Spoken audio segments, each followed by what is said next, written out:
On April 30, 1692, Jonathan Walcott and Thomas Putnam filed official complaints with the magistrates against George Burroughs for afflicting Mary Walcott, Mercy Lewis, Abigail Williams, and Putnam Jr., Elizabeth Hubbard, and Susanna Sheldon. On May 4, George Burroughs arrived in Salem and was held at Beadle's Tavern to await questioning.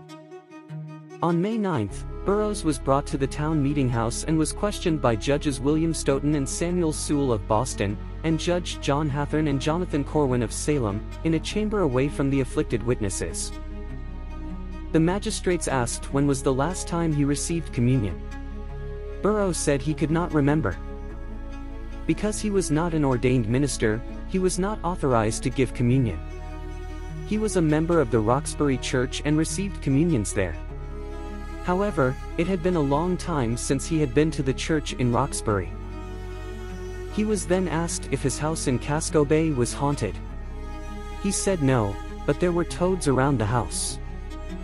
They then asked if it was true that he made his wife swear not to write to her father without him seeing the letter first. He denied this. He was asked how many of his children were baptized. Burroughs admitted that only the eldest had been baptized. Since he was not an ordained minister, he was also not authorized to perform baptisms. His oldest was born while he still lived in Roxbury. The other children were born while he was a minister for other congregations, so they had not been baptized yet. After being questioned in private with the four magistrates, George Burroughs was brought into the meeting room where the afflicted witnesses were. All the afflicted were tormented as he entered. Susanna Sheldon testified that Burroughs's dead wives came to her and said he murdered them. The court ordered Burroughs to look at Susanna, who was standing behind him. As he turned to look, she fell to the ground as if she had been struck. As the court was about to read Mercy Lewis's testimony, Burroughs looked at her, and she had a dreadful and tedious fit. The court read the testimonies of Mary Walcott, Elizabeth Hubbard, and Putnam Jr. Each girl convulsed as the court read their testimonies out loud. What are your thoughts on these things? It was an amazing and humbling providence. But I understand none of it. Some of you may observe that when they begin to name my name, they cannot name it.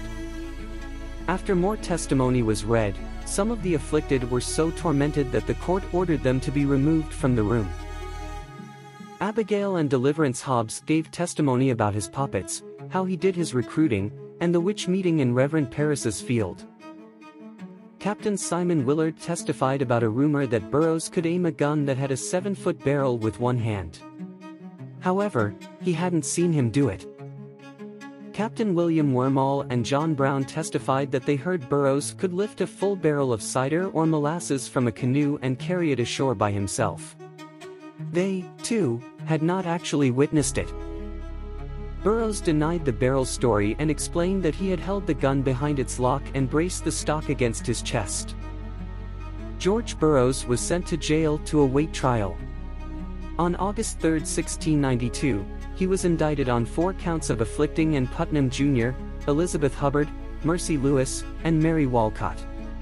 On August 19, he was brought from jail to Proctor's Ledge and hanged. As George Burroughs stood on the ladder waiting to be hanged, he prayed out loud, reciting the Lord's Prayer. The Lord's Prayer was often used as a test. It was believed a witch could not recite it. Thy will be done, on earth as it is in heaven. Some of the onlookers began to doubt and question his guilt. The afflicted quickly interjected, saying that the devil stood by him to prompt the lines. But deliver us from evil.